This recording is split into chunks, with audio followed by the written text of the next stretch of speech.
Welcome to the Coaches Hub podcast, powered by Soccer Profile, where we explore what truly drives player and coach development. In this episode, we're tackling one of the biggest challenges for young players and their parents balancing school and football. We'll share practical tips to help your child stay focused in the classroom, perform on the pitch, and avoid burnout, all while building the discipline and balance that lead to long-term success. Let's get started. Welcome back to the Deep Dive. So if you're involved in youth football today, or even just watching, the atmosphere is just electric. We're talking really high stakes stuff sometimes, academy places, college scholarships, maybe even dreams of a pro career. Yeah, the pressure's definitely on. But this whole exhilarating environment, it demands a huge commitment on two fronts. And for these young athletes, there's one thing that's just non-negotiable. Education has to come first. Absolutely. And this is exactly where the planning becomes so crucial. We've been digging into this really comprehensive guide from the Coaches Hub, Right. Specifically looking at how young players can actually manage this, intense pressure cooker of school and sport. Okay. So our mission today really is to pull out the key mindset shifts and the actual practical strategies that these athletes, and let's be honest, their families too, need to use so they can genuinely thrive. Not just survive, but thrive and avoid that burnout trap. Yeah, that's such a critical point. Thriving, not just surviving. It's about using these really demanding years to build something lasting, right? A foundation. Exactly. So we're going to unpack, why this balance really matters, look at how to set priorities properly, and then get into the nitty-gritty, the specific time management techniques that kind of hold it all together. Okay, let's start with that foundation idea. The research we looked at, particularly in the Coaches Hub material, really hammers home that academic achievement isn't just like a box-ticking exercise. Right. It's the actual infrastructure for everything else. Yeah. Even if the big dream is playing professionally, education is, it's the concrete under the house, basically. It secures options outside of football. Which is so important because realistically, very few make it all the way to a pro career. Precisely. And when you talk about the tangible benefits, scholarships are great, obviously huge financially, but the guide points to something maybe even more valuable in the long run, those life skills, and setting up a real career path for life after football, because that day comes for everyone. Yeah, that makes total sense. And what's really interesting from the guide is that it's not just about getting good grades. No. It's the process of juggling everything. Homework, intense training, travel, needing rest, managing all that is what actually builds those crucial soft skills. You've hit it. It's more than just time management, isn't it? It's high-level discipline, it's negotiation, it's prioritizing constantly between things that all feel important. Yeah. And if you connect that to their overall well-being, handling these demands effectively is, it's how you reduce stress. It's how you prevent burnout. And that's absolutely vital for development, both as a student and as a player. You need both parts healthy. So they're essentially getting like an accelerated course in managing a professional life while they're still teenagers. Pretty much, yeah. Yeah. Building mental muscle right alongside the physical stuff. Okay, so let's dig into this core idea more. The Coaches Hub is really clear. Education first, always. But practically speaking, how does a parent help their kid actually live that rule day to day, especially when the club or the academy might be piling on the pressure? It really comes down to setting incredibly clear, non-negotiable boundaries right from the start. Okay. Parents need to sit down with the athlete and map out the academic goals, know the assignments, the exam dates, the project deadlines, and then weigh those against the football commitments. Right. And the guide is insistent on this. Yeah. The non-negotiable rule is you schedule football around schoolwork, not the other way around. Okay, but let's be real for a second. That sounds tough. Imagine trying to pull your star kid from a key training session because of homework when the coach is pushing hard for them to be there. That's where it gets tricky, isn't it? Absolutely. That's the crunch point. And that's where this idea of a mindset of balance really has to kick in. It's not about just missing things randomly. It's about planned effort and, crucially, communication. Ah, okay. Communication. Yes. The guide stresses that families need to talk openly with both coaches and teachers.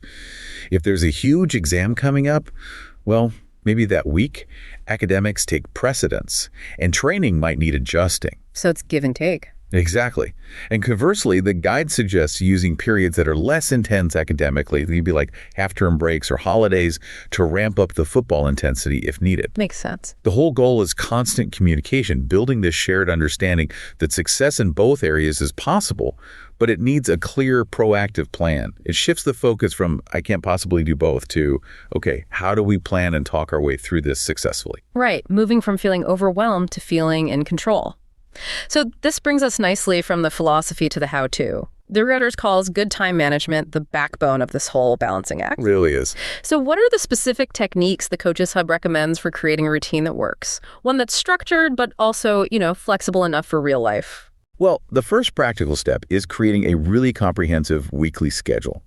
And this needs to be a living document, not something you just make once and forget. Like a shared calendar type thing. Could be, yeah. The key, stressed in the Coaches Hub, is that parents should work with their child on this. You need to block out explicit time slots, not just for the obvious things like school homework, training, matches, Right. but also for the things that often get squeezed out. Actual scheduled rest time and dedicated family time. Putting it all down on paper or digitally helps prevent clashes and reduces that last-minute stress that just kills focus. Okay, that sounds like a very packed schedule. But within that structure, there's a specific technique mentioned, time blocking.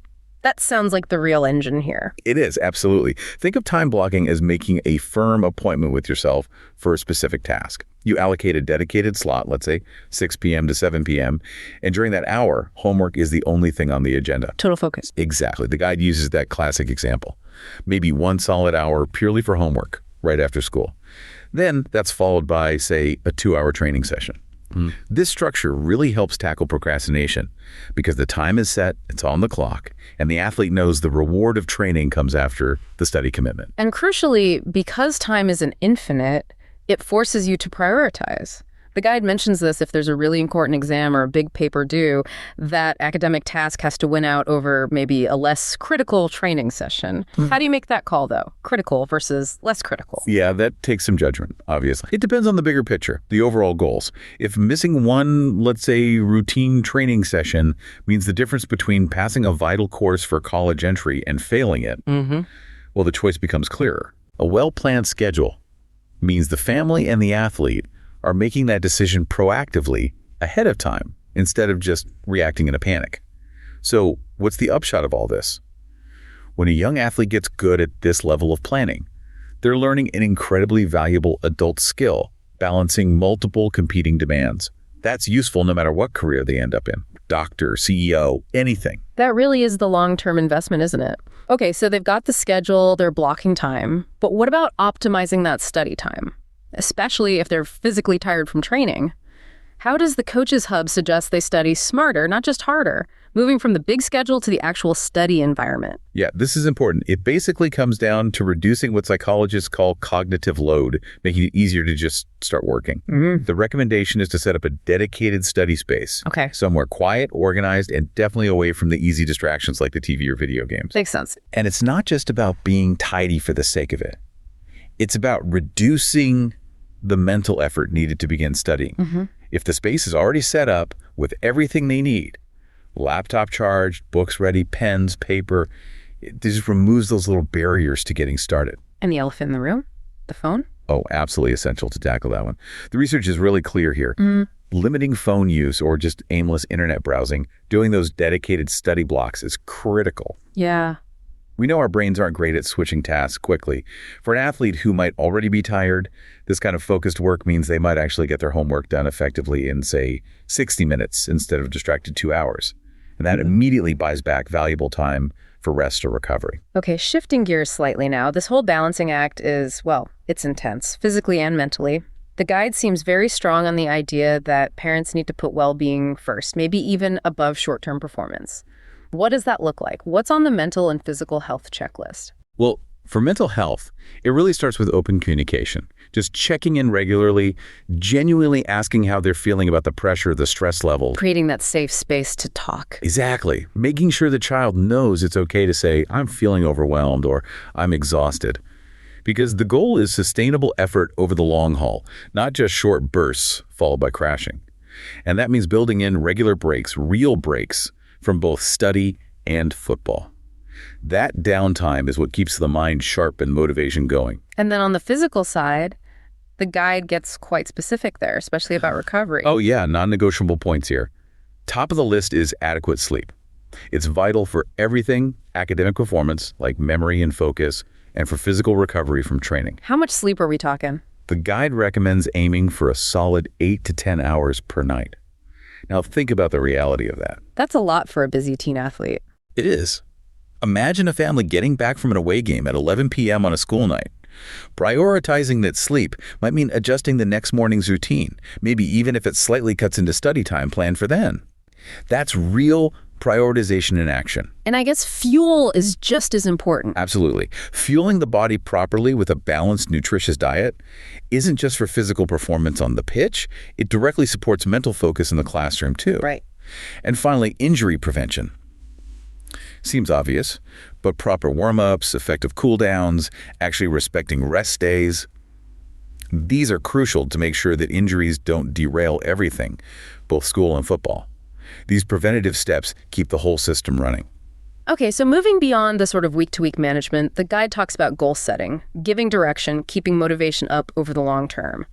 How does it suggest breaking down goals for someone juggling both sport and study? Yeah, it breaks goals down into two useful types. First, you've got the short-term achievable goals. These are like the daily or weekly wins that build momentum. Like what? Things like completing a certain amount of reading for English class each week, or maybe mastering a specific dribbling skill during training sessions that week.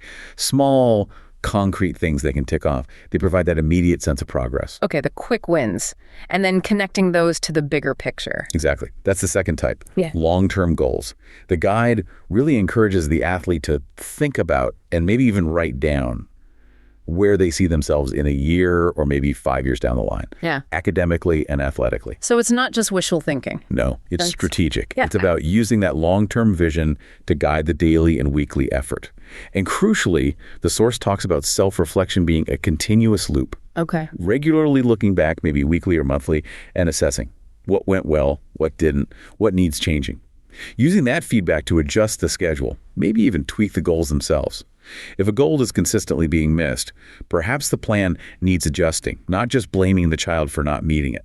That makes a lot of sense. So really, this whole deep dive seems to boil down to a kind of synergy between structure, discipline, and really consistent open communication. Yeah. And it really reaffirms the parent's role, doesn't it? They're the main guide, the support system through what can be a really high-pressure time. Absolutely.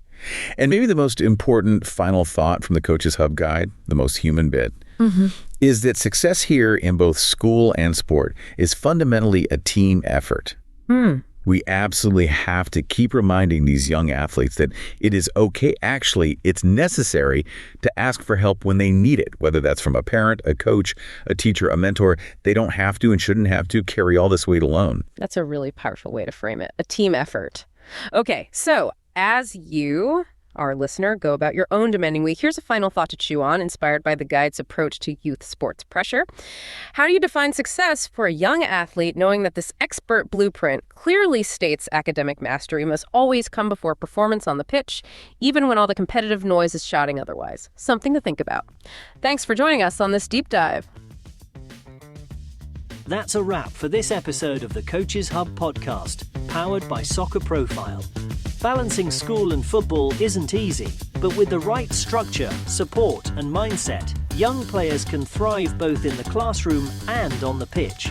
If you enjoyed today's episode, don't forget to subscribe, share, and visit www.soccer-profile.com for more expert insights and resources to help players grow on and off the field.